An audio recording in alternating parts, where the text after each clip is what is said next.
Hey everyone, it's Brent with BC Dubs, bringing you folks another hopefully watchable video this evening. I'm recording this a little late. It's 10:30 at night.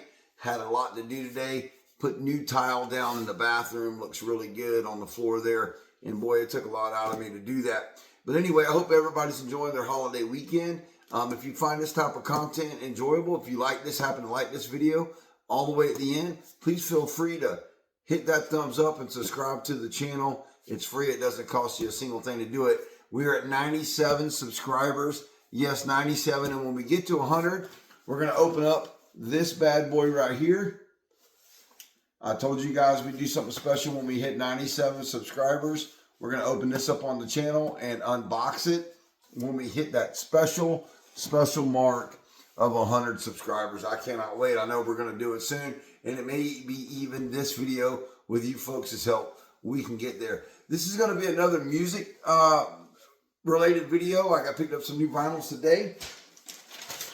Went to my local record store, the Wax and Needle. If you guys are in the Lakeland or the Polk County area of Florida, if you guys are down here on vacation or whatever, trying to get away from that cold northern weather and come down here to Central Florida, and you like vinyl, stop by the Wax and Needle, man. The lady that runs the store is very knowledgeable. She's got a lot to choose from, and some really good finds that I tend to find in there. Also, you like to go to Jesse Carl's Vinyl. That's also in Lakeland.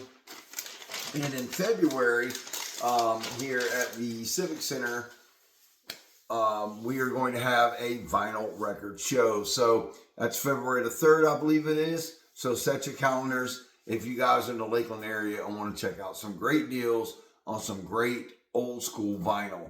But without further ado, let's get right into this video. We got an update in today's video on the Blue Oyster Cult discography. Yes, the discography that's taken me the better part of a year to try to put together, and it's even going to stretch out even longer than that. But I've got some good finds today I want to bring you folks, and I hope you folks enjoy this. We're gonna start right here with this record. Never heard of this artist before, so I picked it up, which I have a tendency to do. I'll thumb through the records, and if I see something I think I like, I'll play it on YouTube and set my phone down while I'm thumbing through the records. And if I like what I'm hearing, I'll pick up the album. This is Fantasy. That's Fantacy. Hill. First Step is the name of this album. And ironically, the album name serves it well, because this was their first and only album. This was recorded in 1978 on Prodigal Records. It was the first and only release due to lack of commercial success. This is the record label. Oh, sorry, it's hard to see. Prodigal Records. The record's in really good shape, actually. For a record that's from 1978, and that's what we like here. We like that old nostalgia. But anyway, this is hard rock, man. I gave it a listen in the record store, enjoyed what I heard, and picked it up. I can't believe they didn't find any success whatsoever with this album.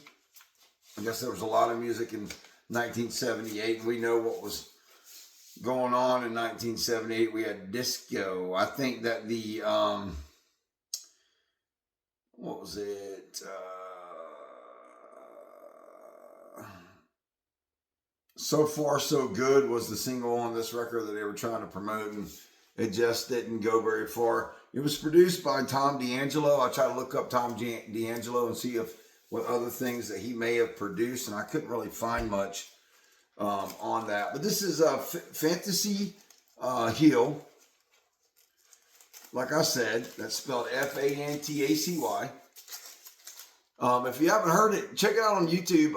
It's pretty good. Rock's pretty good, I think. Anyway, next up, we have Steve Miller Band, Rock Love. This is a half live, half studio album.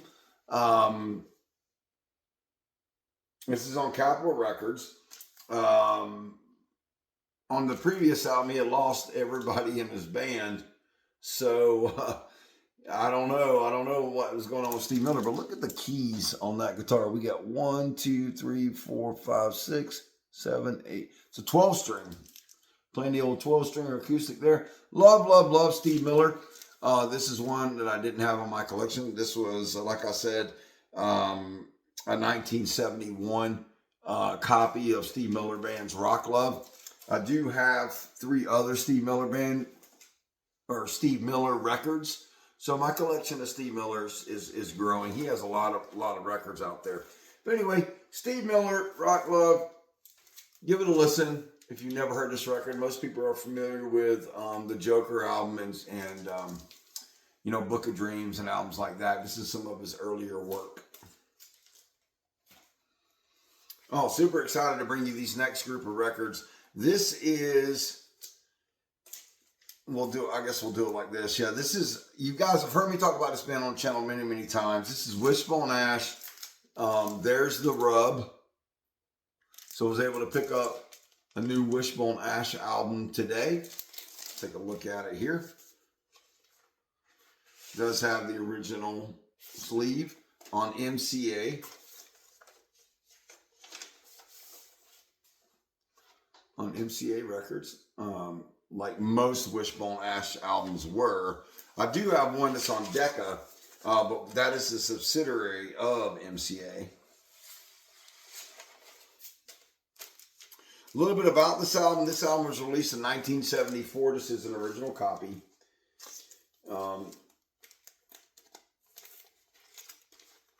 It was their 5th studio album. And it was the first album with Lori Weisfield, which was the new singer that Wishbone Ash brought in. Wishbone Ash had a lot of lineup changes. That's why I'm trying to stick with the earlier stuff. Their 70s, 69 through 70 or through 78, 79 is what I'm trying to stick with Wishbone Ash. They had some albums in the 80s, but I'm not really that interested in 80s Wishbone Ash, just the earlier stuff. But yeah, man, glad to have more Wishbone Ash in my collection, which brings us to this next album, which is another Wishbone Ash. This is Wishbone Ash Pilgrimage. Just trying to slide out there. A lot of ring wear on there. But this is Wishbone Ash Pilgrimage. This album, a little bit on this album, this came out in 1971 on Decca. This was their 2nd studio album. So yeah, man, glad to have more Wishbone Ash in my collections. You guys have seen me talk about this record before. This is Wishbone Ash 4, which is their 4th studio album, which is a killer record. And this is my favorite. This was their first album, I believe, Wishbone Ash, self-titled. And yeah, this album is absolutely fantastic. So that gives us now 4 Wishbone Ash albums. It was crazy to find that today. You know, I had never heard of Wishbone Ash until about 6 months ago. I was in my local record store. It wasn't Wax and Needle. It was Jessie Carl's vinyl. And she had these 2 albums right here. Wishbone Ash 4 and Wishbone Ash. And like the $5 grab bin. And I just happened to stumble across that first one with the actual Wishbone on it. And let's do it on YouTube while I was looking through some records and fell in love with it. Started doing some research. Started doing some research on Wishbone Ash and really liked what I saw and what I read, you know, with bands drawing some inspiration from them, such as Metallica, Megadeth, Opeth, other heavy bands like that, Tom Petty, a lot of other bands were really influenced by Wishbone Ash. You're going to have a lot of bluesy guitar in Wishbone Ash and a lot of folky stuff and a lot of instrumental. This album right here, for example, the first 3 songs on this album right here were nothing but music, kind of like Dixie Dregs or something like that. But yeah, nothing but music. It was the 4th song on the first side is where they first started singing, and then the second half of the album is a lot of singing on that. And as a matter of fact, on Wishbone Ash here, there's an instrumental on the back that's like 23 minutes long. It's just killer, just a jam session. And you'll get that with Wishbone Ash. You'll get some jam band stuff with them. And that's why I like them. You know, I loved, you know, Metallica when they would put instrumentals in their song, in their music, like the Call of Cthulhu or Orion or To Live Is to Die. What's another one that they have? Suicide Redemption. Loved it. Love that stuff. So I like it when bands can just put music on and let it play. I don't want a whole album of that. We do need to get some lyrics. I'm not looking for a concept album by any stretch of the imagination. But yeah, Wishbone Ash does a great job of mixing that stuff into their albums. Next up, and this is the update that I was talking about on the Blue Oyster Cult. This is Blue Oyster Cult. We picked this up today. This is their second live album, Some Enchanted Evening. This album came out in 1978, sold over 1 million copies on this one live album alone, which is a lot for a live album. But when you look at the track listings, it kind of makes sense. It has Astronomy on here, Kick Out the Jams, Godzilla, Don't Fear the Reaper, and We Gotta Get Out of This Place. So some of their bigger hits on the earlier, some of their earlier bigger hits, they had on this live album. This live album was recorded in various locations. This is a really clean copy original copy of this particular record. So it's going to go into my Blue Oyster Cult collection, which we're getting ever closer to finishing that discography. I said that I wasn't going to try to do, you know, live albums or whatever, but this was in there today. I thought I'd pick it up. And last but not least, of what we picked up today is Blue Oyster Cult, The Revolution by Night. This was their 9th studio album, recorded in 1983, or released, I should say, in 1983. Still in the shrink, by the way. Still in the shrink, right here. Which now makes 2 Blue Oyster Cult albums that I have that are either still in the shrink or, you know, obviously has the original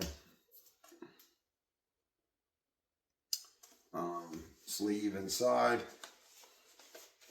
But it makes 2 Blue Oyster Cult albums that are still in the shrink, which are pretty cool. I mean, considering this album was released in 1983, somebody loved it, you know, enough to keep the shrink on there, to keep it protected.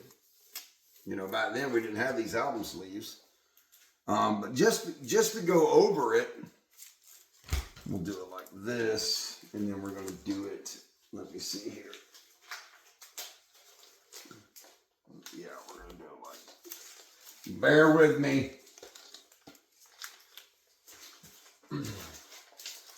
Just to go, sorry, off camera there. All right, 16 studio albums is what we know that Blue Oyster Cult has. I said that I would get them all on vinyl, and it's been proven to be difficult to do, but because I don't want to pay, you know, look, I'm also trying to find these albums on a deal. You know, I'm not trying to pay top, you know, dollar for everything still, you know, sealed or anything like that. I'm just trying to complete the discography. But we have their first one, which is their self-titled Blue Oyster Cult right here, which is a killer record. This is an original copy of this record. We have their second studio album, Tyranny and Mutation, right here, which is an original copy of this album. So we have the first 2. Then they released this live album. This is in order now of release. Then they released this live album, Off Your Feet and on Your, or Off Your Knees and On Your Feet, Blue Oyster Cult. This is their first live album. This is their 3rd studio album, which I paid a pretty penny for this record. But this is their 3rd studio album. This is Secret Treaties. This is an original copy. All these are original copies. Their 4th studio album, still in the shrink. Still in the shrink. I mean, it's never even been opened. And I'm not going to open it. But this is Blue Oyster Cult's Agents of Fortune. This was their 4th studio album, so we're still going in order. This is Spectres, which is their 5th studio album. Blue Oyster Cult Spectres with Godzilla on it. And obviously this has Don't Fear the Reaper on it. Still going in order, believe it or not. And we're going to get out of order here, here in a second. But this is their second studio, or not studio, but their second live album that they released. So far, we've got all of those albums in chronological order. And then we have a couple of oddballs, which is Blue Oyster Cult Club Ninja, which was released in 1985, which I have that one chronologically out of order, but that's okay.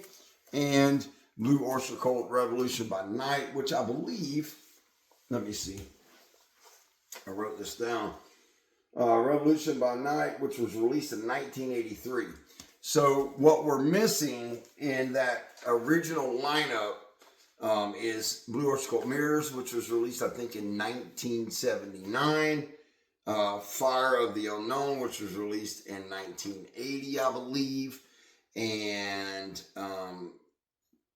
Cultosaurus Erectus is released in like 81 or 82 or something like that. So we need Mirrors, Fire of the Unknown, and Cultosaurus Erectus, and that will get us a good chunk on the way of having all of Blue Oyster Cult studio albums. So we have 1, 2, I'm not counting the lies, 1, 2, 3, 4, 5, 6, 7. So we have 7. We're 1 away from halfway there of the 18, but I think I can get the Mirrors, Fire of the Unknown, and Cultosaurus Erectus. I think I can get those reasonably cheap. But yeah, that's it, man. I know it wasn't probably the best video. I am tired. But I hope you folks enjoyed going through memory lane with me on this channel from time to time and looking back at some old records, something that we can all enjoy, something that people have held on to for decades and decades and decades, that is still held up today, a piece of physical media that those of us with turntables can put on and give a listen and bring us back to the old days. Even though I wasn't even born when a lot of this music came out. I was born in 1980, but you know, it still means something to me. And that's why I enjoy doing this, and communicating with you guys on this channel is also something that I really enjoy. It's very therapeutic to me. As always, I have my 2 window albums up in the window there. First one to correctly guess what those 2 window albums are, I will pin your comment up top. But leave a comment down below. What is the music that you folks are out trying to listen to and trying to find out in the wild? And don't forget, we are 3 away, 3 subscribers away from hitting 100, and we can open up this bad boy right here. And if you're curious to know what it is, all you have to do is subscribe to the channel and we'll get it opened up. It's free, doesn't cost anything. But that's it for now, and we'll see you folks on the next one.